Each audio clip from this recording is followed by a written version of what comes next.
मदमस्त खिलाड़ी जीवन में शयमात नहीं देखा करते, घड़ी मुहूर्त कौन गिने दिन रात नहीं देखा करते, जिसके सीने में आग लगी या लाग लगी मंजिल पाने की, ऐसे लोग रुककर बाट नहीं देखा करते। इस सुविचार के साथ मैं कुलदीप आप सभी का स्वागत करता हूं हमारे खास कार्यक्रम फेस टू फेस में।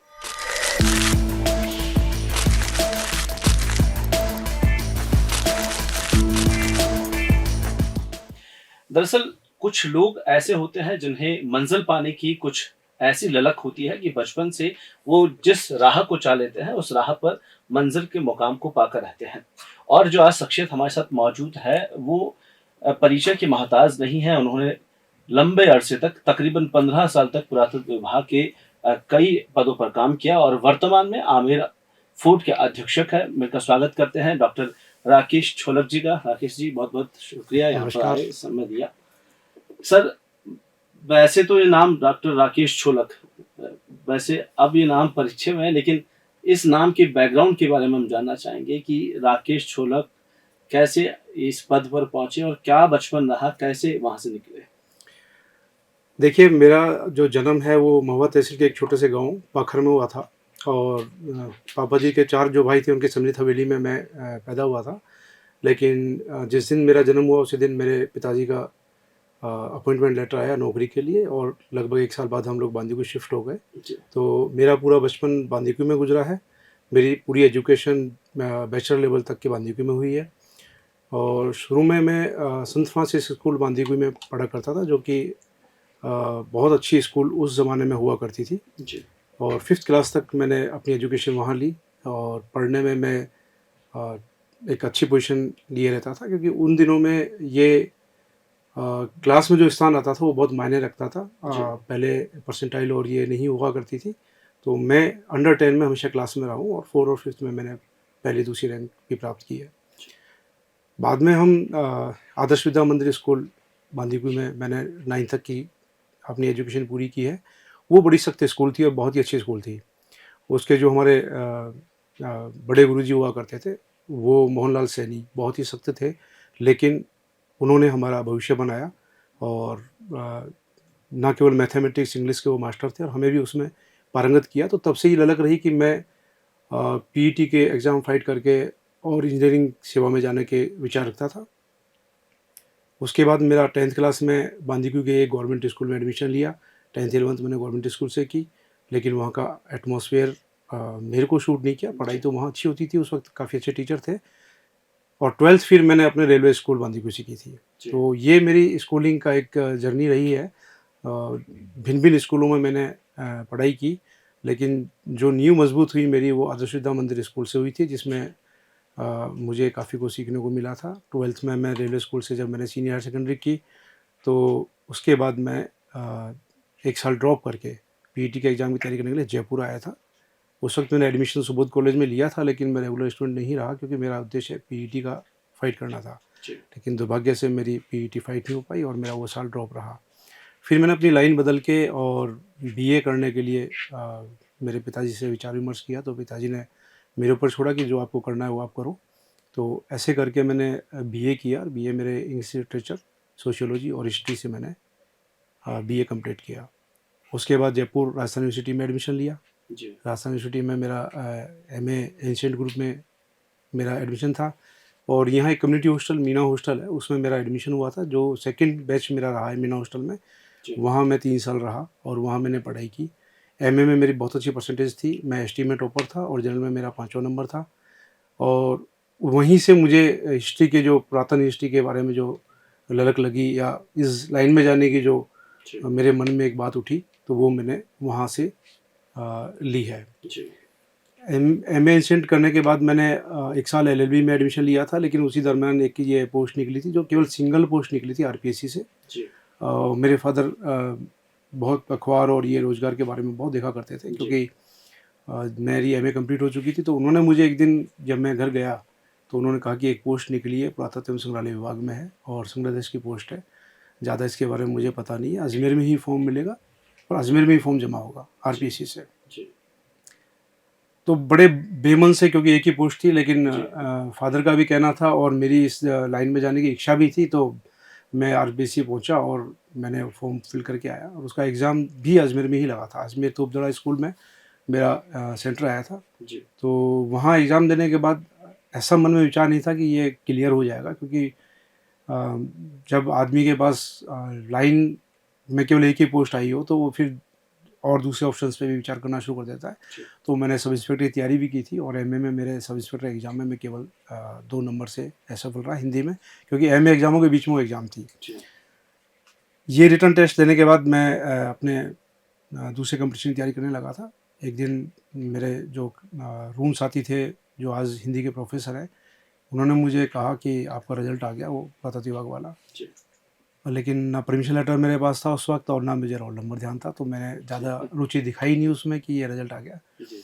लेकिन वो मेरा मित्र मेरे पीछे हाथ धो के पड़ गया कि नहीं, ये रिज़ल्ट देखना है आपको। तो मैं वापस बांदीकुई आया जी। जयपुर से और मेरा अपना परमिशन लेटर मैंने ढूँढा। परमिशन लेटर लेके जयपुर गया। जयपुर में उसने वो न्यूज़पेपर सँभाल के रखा था। मैंने देखा तो उसमें मेरा सिलेक्शन हुआ था जी। और अब मुझे मेरी सही दिशा मिलने वाली थी, इसलिए मैंने थोड़ा तैयारी करना शुरू किया इंटरव्यू के लिए। जी। इंटरव्यू मेरा हम 7 लोगों को पास किया था, पोस्ट 1 थी केवल। तो इंटरव्यू बड़ा रोचक था, क्योंकि वो भी आरपीएससी में ही अजमेर में ही हुआ था। जी। तो ग्रुप डिस्कशन में जब हमसे पूछा गया तो एंशिएंट ग्रुप में और मिडिवल के बारे में भी मैंने अपने विचार रखे, जी। जो शायद वहाँ के जो एग्जामिनर थे उनको अच्छे लगे होंगे। लेकिन 2 लोग उनमें से एक भी शब्द नहीं बोले थे ग्रुप डिस्कशन में, तो ये भी विश्वास हो गया था कि हाँ, हम अब 5 रह गए। जी। फिर हमारा इंडिपेंडेंट इंटरव्यू हुआ।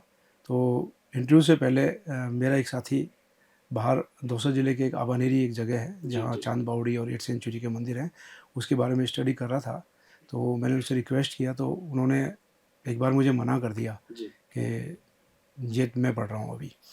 लेकिन फिर उन्होंने पता नहीं क्या सोच के मुझे वो 3-4 पेपर दिए। हालाँकि आबानेरी पे मेरी पढ़ाई थी, लेकिन जो वो डिटेल में पढ़ रहे थे वो मैंने फटाफट से एक बार देखा और मुझे इंटरव्यू में सबसे पहला क्वेश्चन आबानेरी के बारे में हुआ, जी। जो मैंने बहुत अच्छे से उनको एक्सप्लेन किया। फिर इंग्लिश लिटरेचर पे उन्होंने कुछ क्वेश्चन पूछे, खासकर सोशियोलॉजी पे कुछ क्वेश्चन पूछे। सोशियोलॉजी मेरी काफ़ी अच्छी रही है, जी। तो मैंने जवाब दिए और इंटरव्यू देके मैं क्योंकि शाम को रिज़ल्ट लगने वाला था, लेकिन मैं रिज़ल्ट का इंतज़ार ना करके मेरे बांदीकुई को ट्रेन आ रही थी, तो मैं तो बैठ गया और अपने घर आ गया। जी। ये तब होता है जब लगता है ना कि एक ही सीट है और इसमें आपका जी। नंबर आना बहुत मुश्किल है, इतने लोग हैं, जी। सब बड़े एजुकेशन ले रहे हैं। इस बिटवीन मेरी नेट भी हो गई थी, मैंने लेक्चरशिप के लिए नेट भी कर लिया था। जी। तो फिर मैं दिशा से भटकने वाला था कि चलो लेक्चरशिप में जाएँगे। लेकिन इतिहास में लेक्चरशिप क्लियर करना, नेट क्लियर करने के बाद भी लेक्चरशिप पाना बहुत मुश्किल काम था, जी। कि बहुत सारे लोगों की नेट क्लियर होती है, जीआरएफ क्लियर होती है। तो मैं रिज़ल्ट बगैर देखे आ गया, लेकिन मेरे एक ब्रदर अजमेर में रहते थे, जो एलआईसी में डेवलपमेंट ऑफिसर थे। जी। कज़न ब्रदर थे, तो उन्होंने दूसरे दिन घर पे ताऊजी के घर पे फ़ोन किया था कि राकेश का उसमें सिलेक्शन हो गया है। जी। तो मेरे जो ताऊजी थे, फादर से बड़े, रेलवे में गार्ड थे, वो तुरंत घर आए और उन्होंने मेरे को ये मैसेज दिया कि तेरा सिलेक्शन हो गया। जी। तो यकीन मानिए, क्योंकि उम्मीद ना के बराबर थी, लेकिन मैं जिस पोजीशन पे था, पैरों में चप्पल थी और मैं ट्राउज़र में केवल टी-शर्ट में, जी। मैं बांदीकुई से अजमेर आ गया और जी। सीधा मैंने अपना रिज़ल्ट आरपीएससी देखा। आरपीएससी देखने के बाद भी मुझे ये विश्वास नहीं हुआ था कि एक सीट पे सिलेक्शन हो सकता है। जी। तो मैं अंदर जाके कंफर्म किया, तो मेरे को जो डीलिंग क्लर्क्स थे, उन लोगों ने मतलब एक तरह से मेरा मज़ाक बनाया कि यार रिज़ल्ट तेरे सामने है, फिर भी तेरे को नहीं लग रहा कि रिज़ल्ट में क्लियर हो गया। जी। तो वो जो उस वक़्त जो खुशी होती है ना, आपकी इच्छित लाइन पाने की, और क्योंकि स्टेट सर्विस थी, गेजेटेड पोस्ट थी, जी। तो दुनिया ही बदल गई। जी। एकदम ऐसा लगा कि मैंने सब कुछ अचीव कर लिया। जी। और जब मैं आया था तब एक स्टूडेंट के रूप में आया था, लेकिन जब जा रहा था तो मैं एक ज़िम्मेदारी के पद पे सेलेक्ट होके जा रहा था। तो विचार बदल गए, दुनिया बदल गई, लेकिन एटीट्यूड नहीं बदला। ग्राउंड पे थे, घर आए, पिताजी माताजी दोनों बहुत खुश थे, क्योंकि मैं घर में सबसे छोटा हूँ और ब्रदर ऑलरेडी सर्विस लग चुके थे, सिस्टर की शादी हो चुकी थी, तो उनको सिर्फ एक मेरी ही जिम्मेदारी उनके ऊपर थी, तो वो बड़े खुश हुए। और अच्छा, घर में ताऊजी और चाचा जी वगैरह के सब बच्चे आए और बहुत अच्छा लगा उस दिन। जी। धीरे धीरे फॉर्मेलिटीज पूरी होने के बाद मुझे ये पहली पोस्टिंग मिली। तो ये पोस्टिंग में उदयपुर में एक आहड़ जगह है, जो राजस्थान का एकमात्र साइट म्यूजियम है राजस्थान सरकार का, जी। जहाँ उसी टीले पे खुदाई हुई थी और वहीं एक म्यूजियम बना। तो मुझे पहली जिम्मेदारी आहड़ म्यूजियम में मिली थी। आहड़ म्यूजियम में मैंने उसको ज्वाइन किया 19 अक्टूबर 2000 को। जी। तो 19 अक्टूबर 2000 को ज्वाइन करने के बाद पहली बार राजकीय सेवा में जब आप चेयर पे बैठते हो, कुर्सी पे बैठते हो, एकदम स्टूडेंट लाइफ से निकल के। जी। तो आपको क्या करना है, कैसे करना है, आप बिल्कुल ब्लैंक होते हैं। वो डिपेंड होता है कि आपके कर्मचारी कैसे हैं, आपका सीनियर ऑफिसर कैसा है। वहाँ मेरे अधीक्षक थे आरबी सक्सेना जी। वो बहुत कोऑपरेटिव थे, उन्होंने मुझे बहुत काम सिखाया। जी। वहाँ का मेरा स्टाफ बहुत अच्छा था और धीरे-धीरे मैं इस आर्ट फील्ड में, ये संग्रहालय की फील्ड में अपने पैर जमाने लगा और मैंने अपनी नौकरी के प्रोफेशनल पीरियड में एक एग्जीबिशन वहाँ लगाई थी ढोला मारू पर। जी। वो एग्जीबिशन बहुत हिट हुई और वहाँ से मुझे संग्रहालय का और इस डिपार्टमेंट का एक दिशा मिली और मैं इसमें आगे से आगे बढ़ता चला गया। छोटा सा हम देखते हैं जब बच्चा ऐसे अचीवमेंट्स पाता है तो पेरेंट्स में खुशी तो होती है। क्या आप इंस्पिरेशन कौन रहे आपके बचपन से? क्योंकि बच्चे आदर्श मान के जिनको चलते हैं, उसके बाद ही वो उन मुकाम पर पहुँचते हैं जिनको वो सपना सँभाल के आगे चलते हैं। देखिए मेरे प्रेरणा स्रोत तो ना कोई डाउट नहीं है कि मेरे पिताजी रहे थे, क्योंकि पिताजी बहुत संघर्ष करते थे। एक छोटी-सी नौकरी में उन लोगों ने हमें वो सब कुछ देने की कोशिश की जो उस समय स्टूडेंट लाइफ में मिलती थी। जी।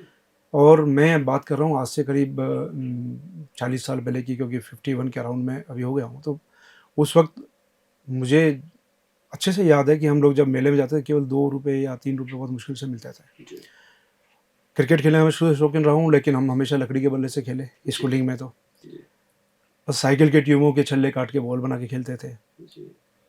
तो जो आज का समय है और आज की जो टेंडेंसी है, उस समय नहीं होती थी। उस समय अगर पिताजी का या घरवालों का ज़ोर पढ़ाई पे रहता था, अपने करियर बनाने पे रहता था। खेलने-कूदने की मनाही नहीं थी और खेल भी बहुत डिफरेंट टाइप के हुआ करते थे। जी। ना केवल क्रिकेट बल्कि जो आज के बच्चे खेल ही नहीं पाते, आइस-पाइस हम खेलते थे। जी। दौड़ लगा के हम खेलते थे, चोर-छिपाई हम खेलते थे। तो वो समय ही एक अलग था। और मेरा मानना ये है कि अभाव में जो खुशी होती है वो प्राप्ति के बाद नहीं होती है। उसमें हमें लगता था कि लेदर बॉल से किसी दिन खेलने को मिलेगा या बैट से हमें जिस दिन खेलने को मिलेगा उस दिन कुछ अलग ही एहसास होगा। जी। आज सब उपलब्ध है, क्रिकेट में आज भी खेलता हूँ, आज बैट बॉल सब उपलब्ध है, लेकिन वो आनंद नहीं है जो उस वक़्त क्रिकेट खेलने में आता था। जी। और पिताजी ही मेरा प्रेरणा स्रोत रहे, क्योंकि उन्होंने बहुत मेहनत की थी, मैं उनको संघर्ष करते हुए देखता था। मेरे ब्रदर जो सर्विस में गए थे वो दिल्ली में जब सर्विस लगे थे एजी ऑफिस में, तो वो भी हर वीक जैसे घर आते थे, तो वो भी मुझे प्रेरित करते थे। उन्होंने मेरे हायर एजुकेशन के लिए, कोचिंग वगैरह कराने के लिए भी अपनी तरफ से इंस्टीट किया मुझे और अपने जेब से उन्होंने फीसें वगैरह भी जमा कराई। तो मेरे को ये लगता था, मेरे ताऊजी के सारे बच्चे अच्छी गवर्नमेंट सर्विस में थे, आरपीएस ऑफिसर थे, डॉक्टर थे, तो इन सबको देख के लगता था कि हाँ, मुझे भी सरकारी सेवा में एक अच्छे पद पे जाना है और वही प्रयास मेरा रहता था हमेशा। जी। चलो साहब, आपने बताया कि उदयपुर में आप पोस्टेड रहे और वहाँ पर अपने एग्जीबिशन गई। उन नवाचारों को हम जानना चाहते हैं जो अपने पद पर रहते हुए उदयपुर, जयपुर इन तमाम जगहों पर आपने उन कामों को किया और एक कीर्तिमान एक छाप छोड़ी कि कल आप जब इस पे पद पे नहीं रहेंगे तो पीछे आने वाले उस चीज़ को प्रेरणा के तौर पे उनको ले। देखिए, जब हम पढ़ते थे तो ये सोचते थे कि जिस दिन सरकारी सेवा में जाएँगे उस दिन शायद हमें पढ़ना नहीं पड़ेगा, जी। कम पढ़ना पड़ेगा और दूसरे अचीवमेंट लेने। लेकिन यकीन मानिए कि पढ़ाई हमेशा आपके साथ रहती है और चाहे आप एडवोकेट बन जाओ, चाहे आप डॉक्टर बन जाओ, किताबों से और आपके स्टडी से आपका नाता नहीं छूट सकता जी। और ना छूटना चाहिए। जब मैंने एग्जीबिशन लगाई थी तो वो बहुत एप्रिशिएट की गई थी, ना केवल मेरे अधीक्षक के द्वारा बल्कि जो तात्कालिक डायरेक्टर हुआ करते थे अक्षय जगधारी जी, उन्होंने भी उसको बहुत एप्रिशिएट किया था। आम पब्लिक ने उसको बहुत एप्रिशिएट किया था जो वहाँ एग्जीबिशन देखने आए थे। आदमी के काम करने का तरीका और काम करने में लगन तब आती है जब उसके किए हुए काम को एप्रिसिएशन मिले जी। और यही बच्चों पे लागू होती है। बच्चों को डाँट फटकार से भी पहले के ज़माने में करते थे, लेकिन एप्रिसिएशन से जो काम सीखा जाता है, वो दबाव में नहीं सीखा जाता। जी। जैसे मुझे इसकी ढोला मारू की एग्जीबिशन की एप्रिसिएशन मिली, मैंने म्यूज़ियम में नए डेवलपमेंट शुरू किए, एक नई गैलरी तैयार की जी। और फिर मेरे क्योंकि मैं जयपुर के आस-पास का रहने वाला था, तो मेरे दिमाग में जयपुर आने का हमेशा एक रहता था कि मैं जयपुर आऊँ और जयपुर के जो म्यूज़ियम है, सबसे बड़ा म्यूज़ियम अल्बर्ट हॉल, उसमें जी। अपनी सेवाएँ दूँ। जी। इसी कड़ी में 2003 अगस्त में यहाँ मुझे जॉइन करने का सौभाग्य मिला और जी। जब मैंने अल्बर्ट हॉल जॉइन किया था, तो राजस्थान के ज़्यादातर अधिकारियों ने मुझे कहा कि बहुत बड़ा म्यूज़ियम है, अभी बहुत छोटी सर्विस है, 20,000 से ऊपर एंटीक्विटीज़ है, उलझ जाएँगे और आप सोच समझ के जाओ। तो चूँकि वो सारे वरिष्ठ थे, तो एक मन में डर भी था कि इतने बड़े म्यूज़ियम में हम सेवा दे रहे हैं, जहाँ डेली 2 से 3,000 लोग विज़िट करने के लिए आते हैं, 24,000 के आस-पास एंटीक्विटीज़ के आस-पास कलेक्शन है। जी। लेकिन चैलेंज स्वीकार करने में ही मेरे हिसाब से आगे बढ़ सकता है आदमी और जिस तरह से मुझे वहाँ उदयपुर की सेवाओं का एप्रिसिएशन मिला था, तो मुझे लगता था कि नहीं, सब अपन कर लेंगे। और मैंने यहाँ ज्वाइन किया। ज्वाइन करने के बाद मैंने अपने पहले ही ईयर में एग्जीबिशन लगाई थी 2004 जनवरी में। जी वो अशस्त्रों के ऊपर एक एग्जीबिशन थी। जी ओरिजिनल अशस्त्र जो संग्रहालयों में है, अलवर से, बीकानेर से, सीकर से, भरतपुर के म्यूजियमों से एग्जीबिशन ला के मैंने, और हथियार ला के एग्जीबिशन लगाई थी। वो एग्जीबिशन बेहद हिट हुई थी, और न केवल मीडिया ने, बल्कि न केवल इंडियन मीडिया ने, बल्कि विदेश की मीडिया में भी इस एग्जीबिशन के बारे में काफ़ी कुछ चला था। और करीब वो 14 या 15 दिन की एग्जीबिशन लगी थी, लेकिन 1.5 महीने तक वो एग्जीबिशन चली। इतनी सुपरहिट एग्जीबिशन हुई थी वेपन्स की कि हमारे प्रिंसिपल सेक्रेटरी, डायरेक्टर और ये सब बहुत खुश हुए, और उन्होंने मुझे में विश्वास दिखाया, क्योंकि इंडिपेंडेंट ये एग्जीबिशन मुझे दी गई थी। मुझे ही कलेक्शन को सेलेक्ट करने का, ऑब्जेक्ट को सेलेक्ट करने का, मुझे डिस्प्ले करने का, राइटअप तैयार करना, ब्रोशर तैयार करना, सारा काम मेरे जिम्मे था। मेरा स्टाफ बहुत अच्छा था, उन लोगों ने, हमने लगन से काम किया, देर रात तक काम करते थे। तो वो एग्जीबिशन हिट होने के बाद ये विश्वास हुआ कि अब मैं संग्रहालय फील्ड में कभी भी पीछे हटने वाला नहीं हूँ।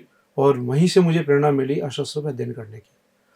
और 2015 में मैंने जो अपनी डॉक्टरेट की है, पीएचडी की है राजस्थान यूनिवर्सिटी से, तो राजस्थान के अशस्त्र 1500 से 1885 ईस्वी के मध्य, ये मेरा विषय रहा है। जी और वेपन्स पे जो मैंने स्टडी की है, यकीन मानो उसमें बहुत आनंद आया और बहुत कुछ नया सीखने को मिला।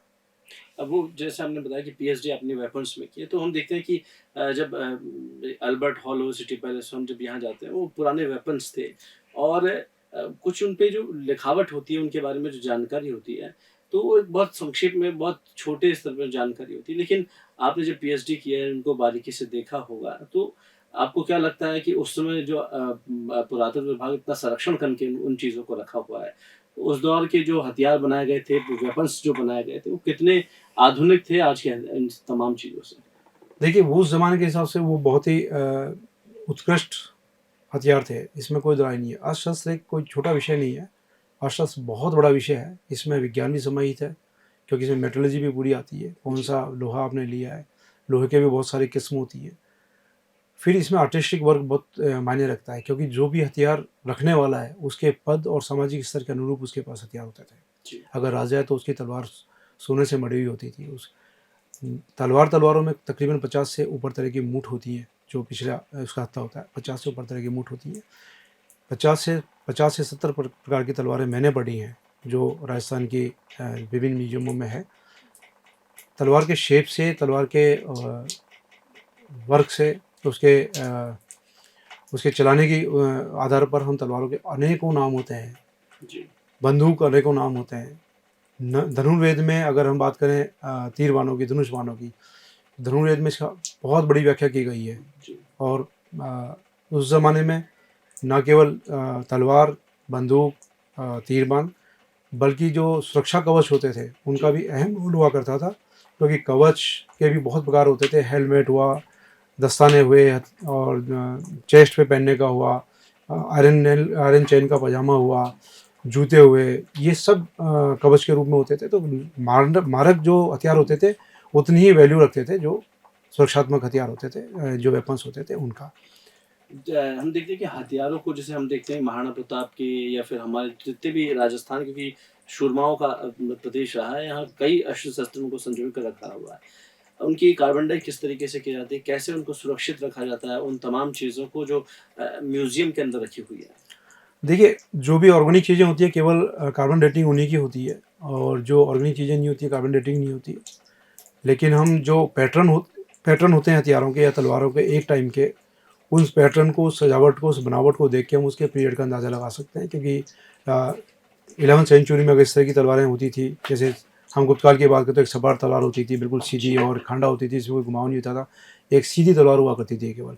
लेकिन जैसे जैसे ईरानी हिंदुस्तान में आए, तो ईरानियों की जो तलवार बनाने की तकनीक थी, उससे हम हिंदुस्तानी में बहुत कुछ सीखा, और हमारी तलवार बनाने की तकनीक से उन लोगों ने सीखा। जब कल्चर का एक्सचेंज हुआ, तो लोगों ने हमसे कुछ लिया और हमने लोगों से कुछ लिया। ईरानियों की जो तलवार थी, वो हैंडल करने में बहुत आसान थी, क्योंकि वो हल्की तलवारें बनाते थे। ईरानियन की जो मूठ और फल है, वो एक ही हुआ करता था। इंडियंस में मूठ अलग होती थी, फल अलग होता था, और उसको जोड़ के बनाया जाता था। तो कई बार जब वार करते वक्त वो अलग भी हो जाते थे।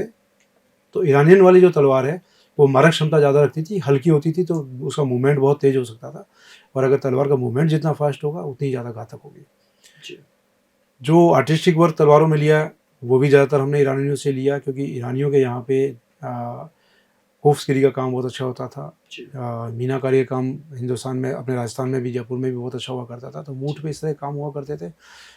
सैकड़ों तरह के काम हैं जो तलवारों पे हुआ करते थे। सोने चांदी से भी होते थे, तांबे के तारों से भी होते थे, मीनाकारी के काम भी हुआ करते थे, और भी बहुत सारे तरीके हैं जिनसे तलवार की मूठों की और म्यानों की जो साज सज्जा की जाती थी। जैसे हम देखते हैं कि तमाम तरह की चीज़ें हैं और दुनिया भर में वास्तुकला या फिर उनके आर्किटेक्चर की बात करें या हथियारों की बात करें, दुनिया भर में अलग-अलग जगह म्यूज़ियम बने हुए हैं। आप खुद राजस्थान के यहीं पैदाइश हुए आपकी, और दुनिया आपने भारत के कई म्यूज़ियम्स देखे होंगे। कितना अंतर है राजस्थान की वास्तुकला यहाँ के उस इतिहास में और भारत के और हिस्सों में? देखिए, म्यूजियम फील्ड एक बहुत बड़ा फील्ड है। म्यूजियम एक तकनीकी विषय है जिसमें हमें साइंस और हिस्ट्री सबको कॉम्बिनेशन करना पड़ता है, क्योंकि कलेक्शन जो करते हैं वो हिस्टोरिकल एविडेंस से हम कलेक्शन करते हैं कि हथियार हैं तो पुराने, और पेंटिंग है तो पुरानी है, मूर्तियाँ हैं तो पुरानी है, लेकिन उनको जो प्रदर्शित करने का तरीका है वो टोटली साइंटिफिक होता है। उस पे कितनी लाइट पड़नी है, किस एंगल से लाइट पड़नी है, उसके ऊपर राइट अप जो लिखा जाना है वो कितने डिग्री पे लगेगा, जितनी नीचाई में राइट अप जाएगा उतनी डिग्री उसकी बढ़ती जाएगी, उसके फ़ॉन्ट साइज़ क्या होगी, उसका कलर क्या होगा। ये एक बहुत बड़ा सब्जेक्ट है। हम लोग हिस्ट्री बैकग्राउंड से हैं, अभी तो एक मीजोलॉजी एक अपना एक नया सब्जेक्ट चालू चालू हो गया है, जी। लेकिन फील्ड में जब काम करते हैं तो अनुभव के आधार पर जो आदमी सीखता है उससे बड़ा कोई सब्जेक्ट नहीं होता। मैंने जब 2003 में अल्बर्ट हॉल ज्वाइन किया था तो मुझे 2004 में डॉक्यूमेंटेशन वर्क अल्बर्ट हॉल में हुआ था। एक एंटीक्विटीज़ का डॉक्यूमेंटेशन हुआ था, 19 पैरामीटर में डॉक्यूमेंटेशन हुआ था। उसके बाद 2007 और 8 में अल्बर्ट हॉल 14 महीने के लिए बंद किया गया था, जब हमारे प्रिंसिपल सेक्रेटरी सलाउद्दीन अहमद साहब हुआ करते थे। जी। तो उन्होंने पूरे म्यूजियम को खाली करा के नए सिरे से डिस्प्ले किया था, जिसमें हमने बहुत सारी साइंटिफिक तकनीकें अपनाई थी। जी। लाइट के उस वक्त हमने विशेष ध्यान दिया था कि जैसे मूर्ति ओपन में रहती है तो उस पर स्पॉटलाइट डाली गई जिससे वो अच्छी दिखे और उसको देखने में परेशानी नहीं हो। लेकिन शोकेसेस के अंदर जो ऑब्जेक्ट हैं, ऑर्गेनिक ऑब्जेक्ट हैं, जैसे पेंटिंग से अगर वहाँ लाइट यूज़ करेंगे तो कलर फेड होने का डर रहेगा। जी। तो वहाँ हमने मिनिमम लाइट रखी या ना के बराबर लाइट या ना रखी। जैसे हथियार हैं तो ये मेटल ऑब्जेक्ट है, इन पे लाइट का कोई दुष्प्रभाव नहीं पड़ता, लेकिन अगर हम तेज़ लाइट डालते हैं शोकेस के अंदर तो हथियारों में रिफ्लेक्शन आता है, जी। क्योंकि उनके फल बहुत चमकते हैं। तो वहाँ हमने लिमिटेड लाइट रखी। तो ये एक साइंटिफिक तरीका है, और ये हमने 2008 में 7-8 में जो म्यूजियम लगाया उससे मैंने इसको बहुत कुछ सीखा है। म्यूजियम लगाने के मैं आज की डेट में मुझे किसी प्रकार की कोई गैलरी म्यूजियम लगाना हो तो कहीं कोई प्रॉब्लम नहीं है, क्योंकि मैंने बहुत वर्क किया है म्यूजियम फील्ड में। और सौभाग्य से मुझे 2012 में यूके लंदन के म्यूजियमों को देखने का मौका मिला। मैं 14 दिन के लिए भारत सरकार की तरफ से लंदन गया था, और वहाँ के जो V&A म्यूजियम मैंने बहुत अच्छे से देखा था। ब्रिटिश म्यूजियम में इजिप्शियन मम्मियों का कलेक्शन बहुत अच्छा है, वो देखा था। और जब मैं वापस लौट के आया और जब यहाँ बजट 2018 मेरे को दोबारा बजट मिला तो मैंने बहुत सारी तकनीकी वहाँ से यहाँ अपनाई है। आज अगर आप अल्बर्ट हॉल के कार्पेट हॉल का जो शोकेसेस देखेंगे तो कार्पेट हॉल के शोकेसेस की कुछ डिज़ाइन वहीं से कॉपी की गई है। जी। एटमॉस्फेयर में हमारे और वहाँ के फ़र्क है, इसलिए हमें टोटल कॉपी हम नहीं कर सकते, लेकिन उन शोकेसों को मैंने उसी तर्ज पर बनवाया, और उनको कारपेटों को सुरक्षित रखने के लिए उन शोकेसों के तले में रैक्स बनवाई, उनमें तले में छेद रखवाए जिससे रैक्स में हम कुछ थाइमोल या नीम की पत्तियाँ या इस तरह की चीज़ें रख सकें जिसकी फ्यूम कारपेट तक आए तो उनमें सेट ना लगे। जी। तो ये तकनीकी वहाँ से सीखी हुई है।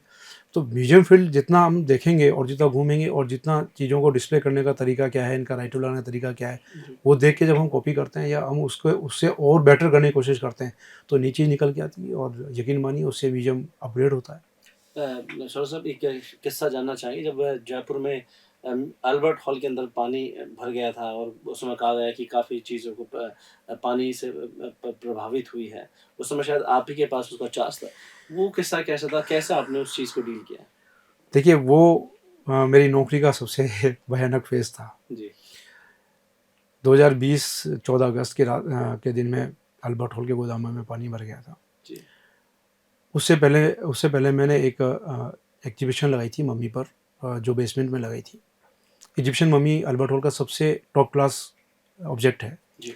और इंडिया की जो जितनी 7 मम्मी है, 7 मम्मियों में से सबसे अच्छा कंडीशन में ये मम्मी है। 2011 में इजिप्ट के लोग आके इसका कंजर्वेशन करके गए थे, तब मैं उनके साथ था, और पूरा हमने यहीं पे अल्बर्ट हॉल में एक्सरे मशीन मंगा के इस पूरी मम्मी का एक्सरे करवाया था। इसकी जी। सारे कपड़े की लेयर हटाई थी, और वो बहुत रोमांचक चीज़ें होती है म्यूजियम फील्ड में। ऐसा अवसर हर किसी को नहीं मिलता, और बार बार ऐसे अवसर नहीं आते जब आप इजिप्ट वालों के साथ बैठकर काम कर रहे हैं, यहीं पे एक लैब तैयार कर रहे हैं, यहीं पे एक्सरे मशीन मंगा रहे हैं। जी। गवर्नमेंट फील्ड में इन कामों करने में दिक्कत बहुत आती है, लेकिन ऐसा होना वास्तव में अपने आप में रोमांच पैदा करता है। जी।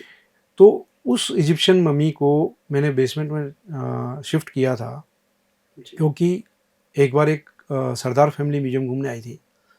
तो इजिप्ट को मम्मी को लेकर सब बच्चों में या सब लोगों में एक डरावना सा फील लेके आते हैं कि हाँ मम्मी देखेंगे, मम्मी देखेंगे। तो जी। उनके जी।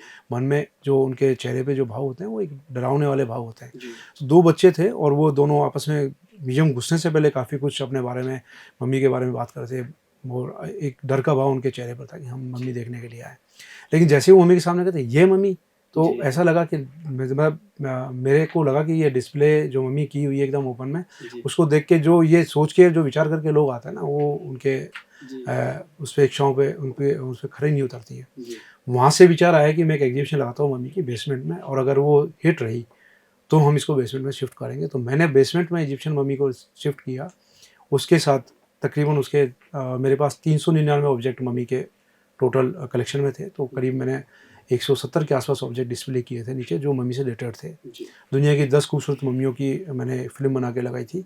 और मम्मी की जो कॉन्सेप्ट है, इजिप्शियन माइथोलॉजी जो है, जी। उसके बारे में रिसर्च करके आत्मा और शरीर, का और बा, उसका क्या कॉन्सेप्ट होता है, वो पूरा कॉन्सेप्ट लगाया था। जी। मरने के बाद आत्मा का क्या होता है, वो क्या मानते हैं, उनका जी। निर्णय कैसे होता है स्वर्ग नरक का, वो क्या मानते हैं, जी। उस सब की रिसर्च करके मैंने लगाई थी। क्योंकि बहुत इंटरेस्टिंग सब्जेक्ट है, जब आप घुसते हो जी। तो आप कुछ सोच ही नहीं पाते। तो नेट से, किताबों से ये रिसर्च कर करके तब मैंने उस गैलरी को लगाई। 2016 में वो गैलरी लगी थी, अप्रैल 2016 में। उस गैलरी को कवरेज करने के लिए कम से कम 25-30 से ऊपर मीडिया कर्मी थे, जी। और वो गैलरी बहुत हिट हुई थी। और ये निर्णय किया गया बाद में कि इसको परमानेंट गैलरी के रूप में यहीं रखेंगे। जी। डार्क फेज में वो गैलरी लगाई थी, दीवारों का कलर थोड़ा डार्क था और लो लाइट थी बिल्कुल। मम्मी एकदम डायरेक्ट ना दिख के, घूम के जब आदमी आता है तो उसको मम्मी दिखती थी। मम्मी का एक्सरे जो हमने 2011 में करवाया था, उसको कंकाल, उसका पूरा एक कंकाल को हमने डिस्प्ले किया था ट्रांसपेरेंट फिल्म के रूप में। तो जैसे स्टेप बाय स्टेप, जब सीढ़ियों पे बिल्कुल अंधेरा था, केवल स्टेप पे लाइट्स थी। जैसे ही आदमी एंट्री करता है तो उसको फील आना शुरू हो जाता है कि हम मम्मी देखने जा रहे हैं। जी। तो वो जो जो फ़ियर का जो भाव उनके चेहरे पे आना चाहिए था, वो उस गैलरी में आने लगा। जी। ये प्रैक्टिकल चीज़ें जब अपन देखते हैं, ट्विस्ट का भाव देखते हैं, तब ये सब चीज़ें समझ में आती है। तो जब, और वो बेसमेंट में बिल्कुल राउंड में जब सीढ़ियाँ उतरती हैं नीचे अंधेरे में जाके, और धीरे-धीरे आपको फिर मम्मी का केवल एक सिर का कपाल दिखता है फ़िल्म पे, तो आपकी क्यूरियोसिटी और बढ़ जाती है। जी। फिर 2 बड़ी मूर्तियाँ वहाँ पे हमारे पास पीओपी की जो मम्मी के साथ थी, उन पे केवल लाइट लो है। अब यकीन मानो, लोग देखते हैं एक बार ठहर जाते हैं कि यार पता नहीं आगे क्या होगा। जी। फिर जब वो मम्मी की गैलरी देखते हैं, ना केवल वो मम्मी को इंटरेस्ट लेके देखते हैं, बल्कि उसके बारे में पूरी राइटअप, पूरी माइथोलॉजी क्या है, शरीर और आत्मा का इजिप्शियन माइथोलॉजी क्या है, वो जब सब चीज़ें देखते बड़ा खुश हो के जाते थे। और मम्मी की गैलरी को बहुत लोगों ने अप्रिशिएट किया। लेकिन दुर्भाग्य मेरा ये रहा कि 2000, जो भी आप बात कर रहे हैं, 2020 में वो पानी बेसमेंट में भर गया था। जी। तो सबसे पहले वो मम्मी की गैलरी मेरे दिमाग में आई कि अगर मम्मी, जो सबसे डबल ए क्लास हमारा ऑब्जेक्ट है, जी। वो अगर पानी में डूब गया, तो इससे ज़्यादा बुरा मेरे लिए कुछ नहीं हो सकता। मैं बरसात की वजह से ऑफिस पहुंच नहीं पाया था, लगातार टेलीफोन पे, मोबाइल पे मेरे कार्मिक मेरे संपर्क में थे। मैंने कहा कोई चाबी वाबी निकालने की जरूरत नहीं है, ताला तोड़ो, शीशा फोड़ो, मम्मी को निकालो, बाहर लेके जाओ। बहुत अच्छा स्टाफ अल्बर्ट हॉल का मेरे पास रहा। तुरंत कंप्लाइंस किया, हाउसकीपिंग से लेकर मेरे गैलरी अटेंडेंट से लेकर वहाँ जो बाबू मौजूद था, उन्होंने शीशा तोड़ के मम्मी को फटाफट बाहर निकाला और ऊपर कमरे में सुरक्षित ले गए। जी। मुझे 7 दिन लगे बेसमेंट में से पानी निकलवाने में। रात को 2-2 बजे तक हम लोग पानी निकालते थे। डर ये भी था कि कोई ऑब्जेक्ट बाहर नहीं चले जाए। जी। सोने के सिक्के मेरे पास बेसमेंट में थे। अगर सिक्के बहुत छोटे होते हैं, पानी के साथ बाहर नहीं चले जाए, तो वो 7 रात हम लोग बिना मेरे हिसाब से ना के बराबर नींद निकाली होगी हम लोगों ने, पूरे स्टाफ ने। जी। ज़्यादातर लोग हम म्यूजियम में ही रहते थे। रात को 2-3 बजे मैं एक बार जाता था, सुबह वापस 6-7 बजे आता था। लेकिन हमने काफ़ी चीज़ों को हमने सिक्योर कर लिया था। कुछ कागज़ की चीज़ें हैं या कुछ सीक्रेटरी के ऑब्जेक्ट हैं, उनका ज़रूर नुकसान हुआ है, जी। जिसके लिए हमने आईजीएनसीए को काम दिया था। उन्होंने उसका पूरा प्रॉपर डॉक्यूमेंटेशन वापस किया। अभी भी उसका सेकंड फेज़ का कंज़र्वेशन वर्क होना बाकी है। जी। जो फर्स्ट फेज़ का कंज़र्वेशन वर्क हो गया है, और मुश्किल से 5% एनटीपीसी को नुकसान हुआ है। जो भी वो जो सी कैटेगरी की थी, या 82 की बाढ़ में वो चीज़ सी कैटेगरी में आ गई थी, जी। उसका ज़रूर नुकसान अल्बर्ट हॉल में संभावित है कि हुआ है। सही आकलन तो जब अब ये आईजीएनसी की रिपोर्ट आई उसके बाद हो पाएगा। लेकिन हमारे जो मास्टर क्लास ऑब्जेक्ट थे, हमारी पेंटिंग्स जो अच्छी थी, हमारे जो ऑर्गेनिक मटेरियल जो अच्छे थे, वो सारे हमारे सेफ हैं आज भी अल्बर्ट हॉल में। और अल्बर्ट हॉल को बचा पाना पानी से, ये भी मैं अपनी सर्विस क्लास में बहुत बड़ी उपलब्धि मानता हूँ। म्यूजियम चलाने के लिए इमोशन चाहिए, आपका म्यूजियम से लगाव चाहिए। आपका लगाव अगर म्यूजियम से है, आपके इमोशन बहुत अच्छे हैं म्यूजियम के प्रति, आप एंटिक्विटीज़ को अपना मानते हैं, तो यकीन मानिए म्यूजियम कभी बर्बाद नहीं हो सकती और म्यूजियम आबाद होते हैं। म्यूजियम में अच्छी-अच्छी गैलरियाँ रखती है। बात कर लेते हैं वर्तमान पद पर आप एक बड़ी यूनेस्को साइट आपके सानिध्य में काम ले रहे हैं आप। और आमिर की जब बात करते हैं तो शायद मुझे लगता है जयपुर की जो चेहरे हैं वो आमिर हवा महल के नाम से ही लोगों के दिमाग में आते हैं। वो आमिर का दिन जानना चाहेंगे जब अमेरिका के उपराष्ट्रपति यहाँ आए और कैसे उन्होंने चुना पहला दिन ही कि हम आमिर ही जाए। तो एक वो बड़ा टास्क रहा, कैसे आपने सब चीज़ों को, क्योंकि अमूमन पूरी सरकार वहाँ थी। देखिए आमेर हेरिटेज साइट है, वर्ल्ड हेरिटेज साइट है और सबसे बड़ा मोन्यूमेंट राजस्थान का आमेर है। तकरीबन 5500 टूरिस्ट पर डे यहाँ विजिट करते हैं एवरेज। और जब दिसंबर का महीना होता है तो उसमें मैक्सिमम जो संख्या टूरिस्टों की दिसंबर लास्ट वीक में वो 18,000 तो टूरिस्ट तक भी पहुँच जाती है। और आमेर राज्य सरकार को एक अच्छी इनकम भी करके देता है। और आमेर से 35 से 40 करोड़ की रेवेन्यू पर ईयर हम लोग सरकार को देते हैं। बड़ा मोन्यूमेंट है और विजिटर्स बहुत ज़्यादा आते हैं, विदेशी पर्यटक बहुत ज़्यादा आते हैं, तो इसमें एक अलग तरह की जिम्मेदारी इस पद के ऊपर आती है। संग्रहालय में एंटीक्विटीज़ अल्बर्ट हॉल में भी करीब 2 से 2,500 टूरिस्ट पर डे का एवरेज हमारा था, पर वहाँ एक एंटीक्विटीज़ की एक्स्ट्रा जिम्मेदारी थी। पर यहाँ एक स्मारक जो आपका सबसे बड़ा स्मारक है, जो न केवल पर्यटकों के लिहाज से बल्कि पर्यटकों के अलावा स्मारकों की श्रेणी के लिहाज से भी आपका सर्वोत्तम अगर आपका स्मारक है तो आपकी जिम्मेदारी नेचुरली बहुत ज़्यादा बढ़ जाती है। जब मैंने ज्वाइन किया था तकरीबन 23 या 22 फरवरी को मैंने 2024 में ज्वाइन किया था। उससे पहले एक उससे 4-5 दिन पहले एक रशियन टूरिस्ट को हाथी ने सूंड से थोड़ा सा डैमेज किया था। लगी नहीं चोट ज़्यादा, लेकिन एक घटना हुई थी। तो वो मेरा पहला एक्सपीरियंस था। जैसे मैंने ज्वाइन किया, मीडिया वालों ने मुझे पूछना शुरू किया इसके बारे में, तो मेरा पहला एक्सपीरियंस था कि यहाँ मल्टीपल चीज़ें हैं जिन पे मुझे ध्यान देना पड़ेगा। हाथी सवारी यहाँ होती है, कमर्शियल एक्टिविटीज़ बहुत सारी यहाँ पे है, पार्किंग के बहुत सारे स्लॉट यहाँ पे हैं, गाइड बहुत बड़ी संख्या में यहाँ पे हैं, तो वो सब चीज़ों पे ध्यान देना पड़ेगा मेरे को। ये देखते हुए मैंने आमिर की स्टडी करना शुरू किया और मेरा सौभाग्य रहा कि इस बीच अमेरिका के उपराष्ट्रपति की यहाँ विजिट तय हुई, जिसमें बहुत सारी चीज़ें मेरी क्लियर हो गई। पूरा प्रशासन, राजस्थान सरकार पूरी वहाँ पे थी, सीएम साहब, डिप्टी सीएम साहिबा उस विजिट के दौरान वहाँ पे थे। तो उनसे जो मुझे निर्देश मिले, जो उनकी पालना हमने की और आमेर को पूरा समझने का। उस विजिट में जब एक बड़ी विजिट होती है तो आपको ए से लेकर जेड तक सब चीज़ें देखनी होती है। तो ऐसे में ऐसी बड़ी विजिट जब होती है तो आपकी पूरा अध्ययन हो जाता है मोन्यूमेंट का कि कहाँ क्या कमी है, उसको दुरुस्त कराना है, कहाँ से वीआईपी मूवमेंट होगा, कैसे हम क्या क्या चीज़ें करेंगे, कैसे रेड कारपेट लगेगी, क्या क्या वेलकम होगा, सिक्योरिटी की व्यवस्था क्या होगी। हालांकि मल्टीपल एजेंसियां काम कर रही थी, अकेले मेरी जिम्मेदारी नहीं थी, लेकिन मोन्यूमेंट का इंचार्ज होने के नाते सभी एजेंसियों का जुड़ाव मुझसे था, सभी का केंद्र बिंदु मैं था। मुझसे कभी पुलिस के ऑफिसर्स, कभी जो अपने जो आईटी वाले थे उनका मेरे से जुड़ाव, और जो इनकी पर्सनल सिक्योरिटी अमेरिका से थी उनका हमसे संपर्क होना। तो ये एक बड़ी चीज़ होती है कि आप इतने बड़े इवेंट के एक गवाह बने हो और उसमें आपने सक्सेसफुली ये काम करा दिया है। और इन्हीं चीज़ों से सीखने को मिलता है और इन्हीं चीज़ों से हम बड़े से बड़े काम करने के लिए और ये तैयार होते हैं। और ये झिझक घटती है, बड़ी विजिटों की झिझक घटती है, तो सीखने के लिए कोई उम्र होती नहीं है, तो हम ऐसी चीज़ों से सीखते चले जाते हैं। और ये जो मोन्यूमेंट है, ये मोन्यूमेंट चैलेंजिंग है, इसमें कोई दराई नहीं है। डिफरेंट तरह के चैलेंजेस में आते हैं और उसको फेस करने के लिए तैयार हैं और उसके दिशा में काम कर रहे हैं। चलो सर, आमेर में हम देखते हैं कि कई पिक्चरों की शूटिंग हुई है। उसके बाद आज ये एक तरह से वेडिंग डेस्टिनेशन भी है और टूरिस्ट के लिए तो जगह है ही। तो इन तमाम चीज़ों को लेकर टूरिस्ट को इन तमाम चीज़ों की परेशानी ना हो, इसे लेकर आपकी तरफ से क्या कुछ नई चीज़ें होंगी? और हम देखते हैं कि पिछले कुछ दिनों में जब इन तमाम चीज़ों की आवक बढ़ती है तो एक बड़ा चैलेंज हो जाता है कि टूरिस्ट और फिर उसके साथ गाइड और फिर विदेशी पर्यटक अलग हैं, उनको चीज़ों को समझने में। तो वहाँ हमने ऑडियो नोट्स भी लगाया हुआ है। भारतीय पर्यटक शायद उसको समझ भी नहीं पाते कि वो ऑडियो नोट किस चीज़ के लिए बने हैं। तो वो तमाम चीज़ें उन लोगों तक, वहाँ टूरिस्ट तक कैसे सहूलियत हो सकती है? देखिए, इसमें कोई दो राय नहीं है कि आमेर में फ़िल्म शूटिंग खूब हुई है और प्री वेड शूट बहुत ज़्यादा होती हैं। और प्री वेड शूट और पर्यटकों के दोनों के बीच में कई बार इस तरह की स्थिति उत्पन्न होती है कि हम उसको सामने से बिठाना पड़ता है। हमारे लिए पर्यटक सर्वप्रथम है, पर्यटकों के लिए आमेर महल खुला हुआ है, लेकिन प्री वेड एक्टिविटी भी हम लोगों ने ऑफिशियल चालू की हुई है, तो उन्हें भी सहूलियत देना हमारा एक काम है। जब मैंने ज्वाइन किया था तो एक विषय मेरे सामने आया था कि आमेर में गणेशपुर नाम की जगह है जिसका पीछे बैकग्राउंड बहुत सुंदर है और प्री वेड वाले लोग वहाँ ज़रूर फ़ोटो खिंचाना चाहते हैं, लेकिन सुबह के टाइम पर्यटकों की भीड़ बहुत ज़्यादा होती है, विदेशी पर्यटकों के ग्रुप बहुत होते हैं, बड़े गाइड, बड़े ट्रैवल एजेंट और ग्रुप होते हैं, तो उनको अगर 5 मिनट वहाँ रोक दिया गया तो उनका शेड्यूल ख़राब होता है और वो उस गेट में अंदर जाने के लिए भीड़ बहुत ज़्यादा लग जाती है। तो मैंने एक ऑर्डर उस वक्त निकाला था कि गणेश पोल प्री वेड के लिए सुबह की शिफ्ट में हम बंद रखेंगे। वर्बली हमने ये कहा, गणेश पोल प्री वेड अगर किसी को करनी है तो सेकंड शिफ्ट में आए।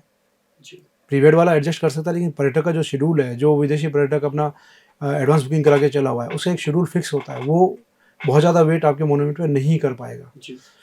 लेकिन जब प्री वेड वगैरह जो है वो वेट कर सकते हैं, वो अपना प्लान इस तरह से कर सकते हैं कि हमें सेकंड शिफ्ट में जाना है अगर गणेश पोल पे हमें फोटोग्राफी करानी है तो। ऐसे शीश महल है, शीश महल के सामने अगर फोटोग्राफी अपन करते हैं तो बहुत ज़्यादा पर्यटकों के मूवमेंट में दिक्कत आती है, तो उसको भी हम धीरे धीरे शिफ्ट करते हैं। कभी फर्स्ट फेज़ में जो पर्यटकों की संख्या ज़्यादा रहती है 12 से पहले, तो उस वक्त हम उनको कई बार बंद करते हैं। दिसंबर महीने में प्री वेड मैंने फ़ोटोशूट, स्टिल फ़ोटोशूट मैंने बंद की हुई थी। शाम को दोपहर को 1 से 6 की अनुमति थी केवल। लेकिन फिर स्टिल वालों का भी या एड शूट वालों का भी इस तरह के ऑब्जेक्शन आते हैं, सर हमारे पास पूरा दिन ही होता है, हम फीस पूरे दिन की जमा कराते हैं, तो फिर हम उसमें कंडीशन डालते हैं कि आप इस जगह को छोड़कर कर सकते हैं। तो ये सामंजस्य है, क्योंकि करानी हमें सब चीज़ें हैं, क्योंकि ये सब चीज़ें एज पर रूल हो रही हैं। हर आदमी अपेक्षा लेके आता है, चाहे वो पर्यटक हो, चाहे प्री वेड वाले हों, चाहे एड शूट वाले हों। फिल्म शूटिंग में बहुत बड़ा क्रू होता है, पर्यटकों की संख्या बहुत बड़ी होती है, तो वहाँ भी हमें सामंजस्य बैठाना पड़ता है। और ये सामंजस्य जो प्री वेड वाले होते हैं या फिल्म शूटिंग वाले होते हैं, पहले उनको पाबंद किया जाता है, पर्यटकों को बाद में। लेकिन कोई शूट या शॉट चल रहा है, अगर 2 से 4 मिनट अगर वेट करना पड़े, तो वहाँ हम पर्यटकों को भी निवेदन करते हैं कि उन्हें भी वेट करना चाहिए, क्योंकि ये भी हमारी न केवल आय का साधन है, बल्कि इनसे प्रचार प्रसार मॉन्यूमेंट का बहुत ज़्यादा मात्रा में होता है। जी। शुरू साहब, हम देखा कि इज़राइल का युद्ध हो या फिर अब पहलगाम घटना हो, इसके बाद टूरिस्टों की जो कमी आई है, उससे उभरने के लिए क्या प्रयास किए जाएँगे? क्योंकि हमने देखा कि अभी जो समर सीज़न चलते हैं, उसमें भी पर्यटकों की संख्या कम रही। अब जुलाई से नया सीज़न शुरू हो रहा है। कैसे अब पर्यटकों को यहाँ बढ़ावा देंगे आने के लिए, किस तरीके की तैयारी है?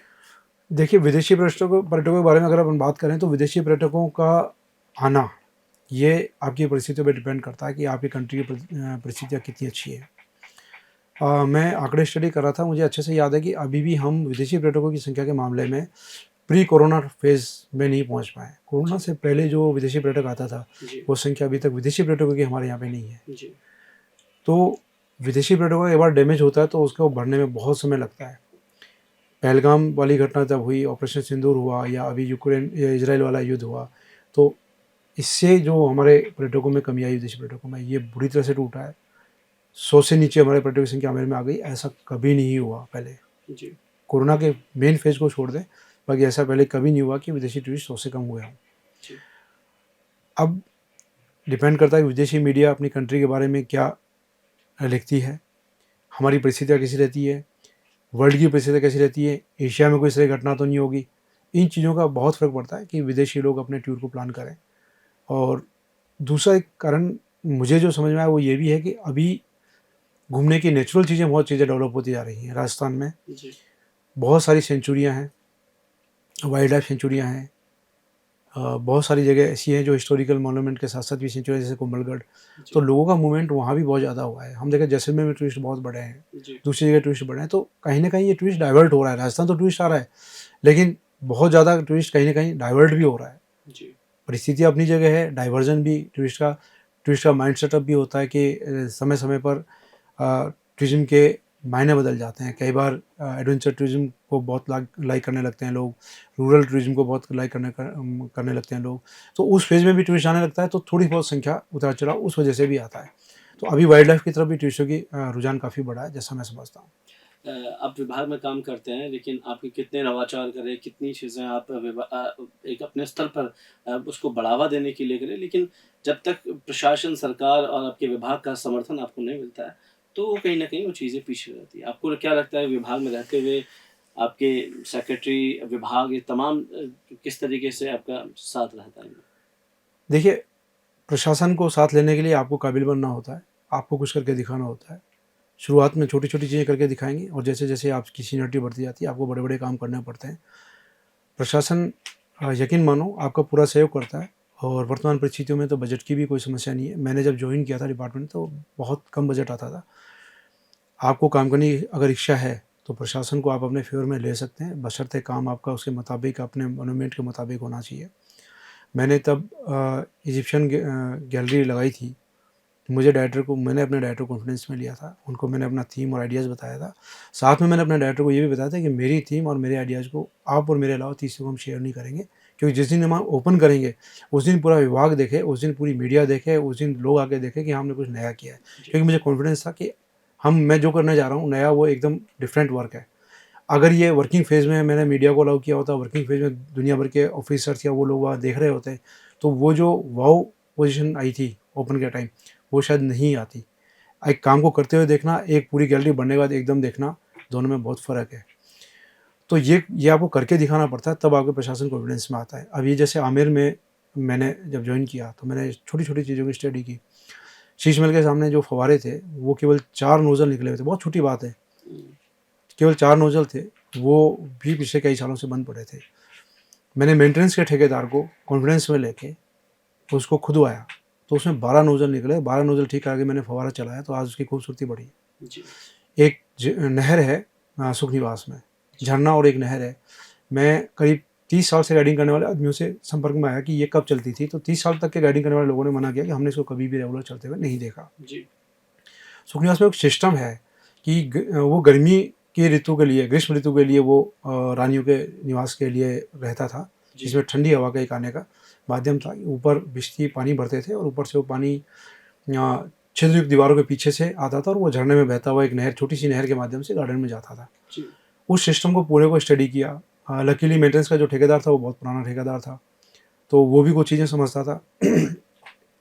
हम लोगों ने जब उसका स्टडी किया, तो उसमें तकनीकी थोड़ी मॉडर्न कर दी कि जो गार्डन का जो हौज है, उससे हमने मोटर लगा के, पाइप लगा के हमने पानी वहाँ तक पहुँचाया जी। और उसको चला के देखा। जी। चला के देखने के बाद 4-5 दिन चलने के बाद उसमें सीलन आई, जी। वापस बंद किया, डोम में फिर चेंज किया, डोम में फिर उस पाइप को और आगे बढ़ा के सिरे तक पाइप लेके आए। आज वो नहर, वो झरना कंटिन्यू चल रहा है। ना मेरे को प्रशासन का दबाव था, ना मेरे को किसी ने ये वर्क करने के लिए कहा था, लेकिन मूल चीज़ जो है, अगर हम वो चला सकते हैं तो चलानी चाहिए, जिससे लोगों को ये देखने को मिले कि उस ज़माने में ये चीज़ें इस तरह से हुआ करती थी। जी।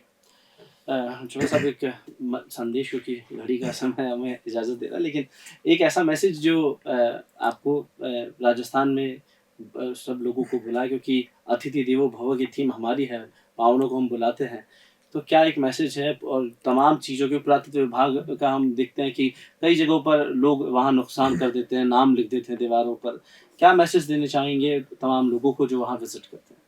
देखिए, पर्यटक जो भी स्मारक में आता है, यकीन मानो हमें स्मारक की दशा और दिशा सुधारने में बहुत प्रयास करने पड़ते हैं। सरकार में योजनाएँ बनती है, बजट आता है, फिर काम होते हैं। केवल वहाँ आने वाले पर्यटकों से इतनी ही आशा रखी जाती है कि वो वहाँ के रूल रेगुलेशन फ़ॉलो करें, वहाँ की चीज़ को नुकसान ना पहुँचाएँ, जो चीज़ है उसको देखें, उसका आनंद लें। लेकिन जो रेगुलेशंस हैं, वहाँ पे नियम बनाए गए हैं, उन नियमों की पालना करें, तो यह स्मारक, ये पर्यटक स्थल और आबाद रहेंगे। हम प्रयास करते रहेंगे, आपके लिए और अच्छी तरह से पेश करते रहेंगे।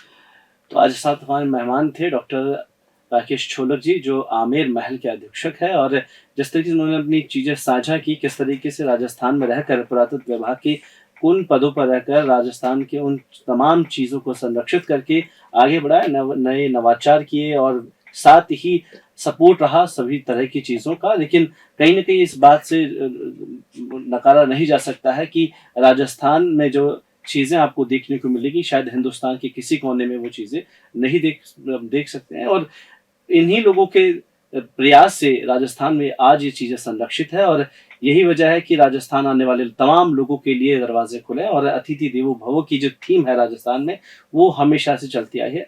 और फिर हाजिर होंगे एक नई शख्सियत के साथ, तब तक के लिए मुझे दीजिए इजाज़त। नमस्कार।